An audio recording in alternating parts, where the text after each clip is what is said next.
Hello guys, in this video let's add handler code at our IoT device side to handle the changes in desired properties. So till now Azure IoT Hub has modified the desired properties in device twin.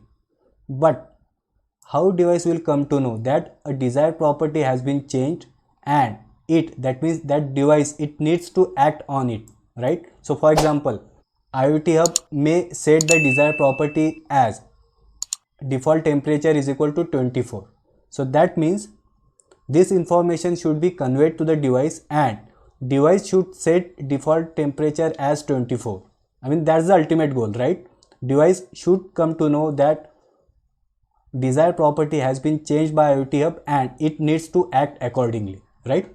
So in this video we will just have a look at that code, and guys we are not going to write this code from scratch because most probably we will not be writing or we will not be handling this part of the code.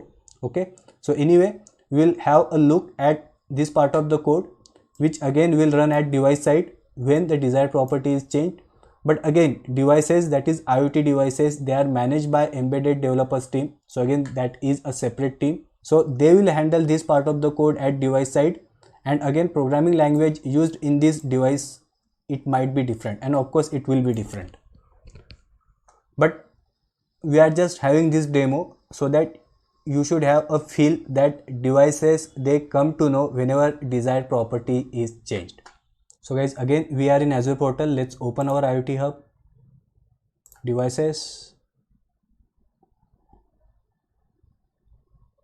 let's open our IoT device, let's go to device twin, and if I scroll down under desired properties we have this default temperature and send telemetry frequency as of now. Okay, now we will add a property as minimum temperature in this desired properties section right from this portal. But before that, let's go to Visual Studio and let's see what we have there to handle this change in desired properties. So again we are in Visual Studio. So first thing, if you see, we have this connection string to connect to our device. Then we have this device client which we created using this device client which I have highlighted, and this device client is available because we have installed this NuGet package, that is Microsoft.Azure.Devices.Client. Okay, and we are calling this function, that is HandleDesiredPropertiesChange. And now guys, the important thing, please observe this right from line number 18. So on line number 18 we are saying device client dot set desired property update callback async. So that means this part of the code, it will be executed whenever desired property is changed in the device twin. Okay, and so again guys, even if you are not getting this part of the code, don't worry, anyway we will not be writing this code. Again I just want you to have a feel that device is aware whenever desired property is changed. Okay, so let's run this program. And again guys, I have added a debugger on line number 20. Okay, so let's run it.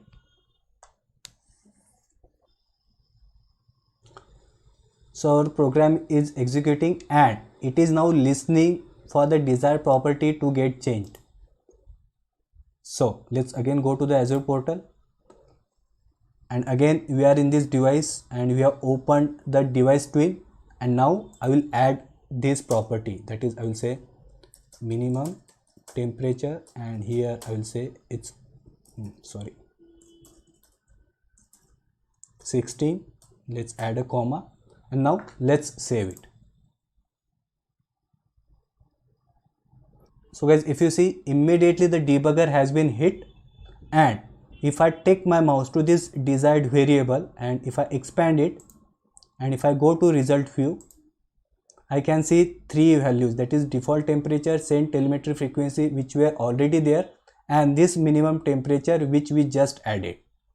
That means this proves that whenever there is a desired property change, the device becomes aware about that, and all the latest values from desired properties, they are available in device so that device can act accordingly.